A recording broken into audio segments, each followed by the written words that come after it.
Excited to finally be able to share what we think is super amazing with the rest of the world. And we're really hoping with this trailer that people can kind of get what is happening with Ellie. Like she has the opportunity to be like a normal teenager. We're seeing like kind of this sweet teen romance that she's able to have. And also kind of just get a glimpse, just like a small glimpse of the vast number of new mechanics and new player abilities that we'll have in the Last of Us Part 2. I like the being in the room, the physical church that was built for the press conference. That was really rad to see the press kind of shuffling in and being very confused about what this space was, and then the record scratch and the thing, and then the black lifts, and we see the crowd seeing the room that they're in on the screen, and they're like, whoa, this is Eureka moment of like, oh yeah, I get it. So it was really awesome. Something that we didn't get to experience when we're looking at this thing a million times. To see it there with 1,000 people in the crowd, pretty rad. The response in the room was just electric. Like I was just over the moon with the response in the room. The people were cheering, people were kind of gasping, and, you know, with all the intensity and stuff. So it was really great to be able to be a part of that. What was it like to revisit Ellie's character for Last of Us Part 2? Because it's rare we see a character grow, both physically and emotionally across the series. So how did you approach the design of Ellie differently for Part 2? So for Part 2, I mean, it's 5 years after the first game, and Ellie has been forced to survive in this world for 5 years. She's picked up a lot of lessons from Joel, but she's had to learn a lot of stuff on her own. So she doesn't have the same kind of impressive physicality, like the raw bulk that Joel has. So she's had to be a lot more kind of creative and strategic in using her agility and using every resource at her disposal to kind of overcome these overwhelming odds. So that's why she's able to dodge enemies in order to handle multiple enemies at once. We're seeing that very kind of kinetic melee system that we have. It's a lot deeper than the original. That's why we've added a jump button to kind of add verticality and a little bit more of a platforming element to her escapes. So just in general, her moveset is a lot more creative, a lot more agility focused, but still extremely deadly. I personally like that we age our characters kind of over in real time. Like we did a similar thing with Uncharted 4, like an older Drake, and kind of similarly here we get to see as we've aged as developers, and the character gets to grow up with us. So I'm excited that we get to see Ellie as in her late teens.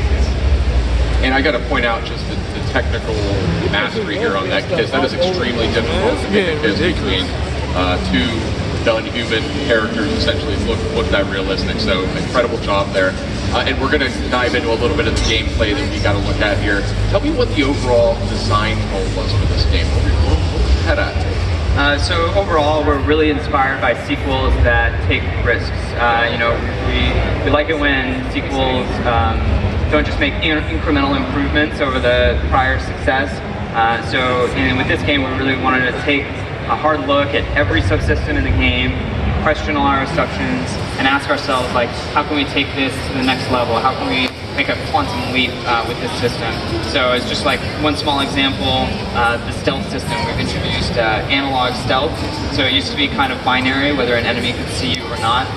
But now the combination of the stealth foliage, the foliage that Ellie's able to move through, and her stance, whether she's standing, crouched, or prone, those two factors combine to kind of influence how well enemies are able to see you. So it creates a much more nuanced, kind of deep system.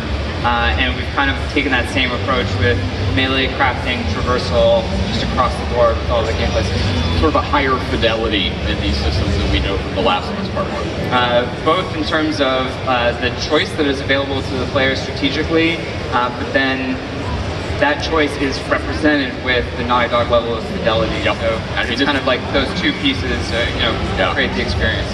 Excellent. Yeah, just something like going prone sounds simple, but the vegetation it allows us to do and the different combat spaces it allows us to create. Now we have to think about, that enemy AI now has to check under things, and there's all these new interesting areas that we can let the player go, and how to use prone in a variety of situations, going inside vegetation, going under cars, being on top of something and being prone to hide from an enemy below. So yeah, something that's simple, and then there's like all these interesting gameplay things that we can get out of it. So it's like those where do we get those big wins for what we can do in design and really push, give the player more breadth of strategy and options. Ellie is obviously a very accomplished survivor now, so how do you strike that balance between making the player feel empowered when they're controlling Ellie, but also making the world feel like an incredibly dangerous place to be? I think the thing is that we've escalated both. So you'll see that the AI is even smarter than the first game. You can see them constantly coordinating with each other, relaying the knowledge that they know about.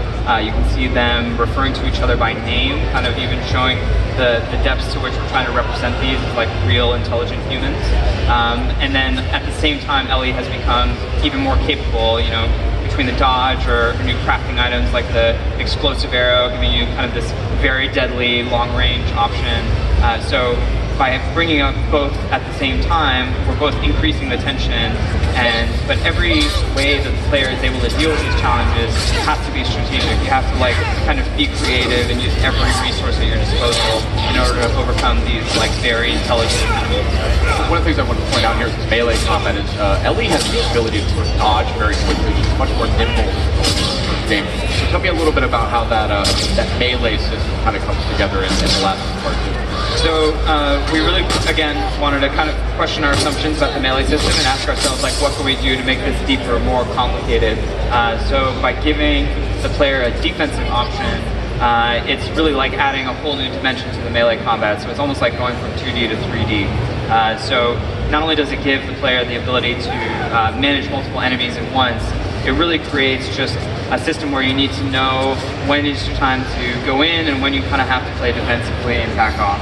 And one thing I think is really cool is that we're able to bring the depth kind of other, a more traditional melee-focused game, but kind of pair it with the fidelity of a Naughty Dog game. So whenever she does a dodge, there's this whole pretty intricate system where it examines the direction of the incoming melee strike. She does something contextual that is always kind of, that honors where that move is coming. That's a great detail. That is some high-end stuff there. It also allows us to have different weapon types that the enemies use. We see the bigger guy at the end there with his big pickaxe, and he's got a kind of a different set of things. He's blocking attacks. With blocking and parrying is a feature of this new system. We have dodging and different types of weapons. We have smaller handheld weapons and then bigger two-handed weapons and these really big weapons. So there's all this different complexity of how the weapons interact with each other and how the bigger enemies can swing and interact with the environment, hit things and knock them off. And then it can pick you up and throw you through the environment all systemically. So it's really exciting to really develop that in the heat of a stealth encounter, to be able to have these melee engagements is just adds another, like Anthony said, it's like going from 2D to 3D of the depth of combat. Every time I watch this, I just see new visual details of animation and lighting that I didn't notice last time. I mean, it seems like no matter how bad it gets in these combat situations, there's always something you can do to escape. You've always got an option. I mean, how did you design the game in such a way that it feels like that? That you're on the edge, but you're never completely down.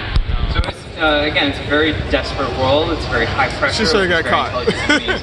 But one thing that's kind of important for people to realize about this demo is it's just one possible playthrough through this space. So I think at any given time, I think perceptive viewers will notice that the player didn't have to go this way. They could have gone this completely other way. She didn't even have to go into the store. So kind of the combination of these very wide, kind of lush environments with the very intelligent AI that kind of is able to coordinate and react to every choice that you're making, along with kind of this new suite of player abilities. I think players are going to be surprised at kind of the very emergent, unique moments that they're able to get based on their own choices in the space. How stealthy can you be in it? Could you technically sneak through this entire area without engaging any enemies at all? I mean, one of the goals for us is we always like when you can stealth by, and one of the pillars of this is to give the players many options in combat, and one of those options is to not fight. So, depending on the space, depending on the story, depending on a lot of things, but we always want to encourage, whatever playstyle the player chooses, and like you mentioned, that escaping is like a big thing, and we always want to feel like every space has somewhere to escape to or a way out where confrontation isn't the only option. So that's kind of built into all of our levels, these, you know, hiding places and vegetation and just escape routes in general. And escape is always like kind of a critical part of The Last of Us, like kind of core combat loop. So it's about these like moments of extreme tension when enemies don't know exactly where you are. When you get discovered, it kind of explodes into action, and you're kind of like forced to like fight very actively for your life. But then with kind of the new features like the jump button, or being able to squeeze through tiny gaps or prone under stuff, we've like kind of increased the depth of even just running away from your enemies. It now has kind of a lot more dimensionality to it. We got a quick look at the crafting menu there as well, just a few seconds ago, and heard you mentioned, you know, that we saw sort of the results of explosive arrow. So I'm curious what the thought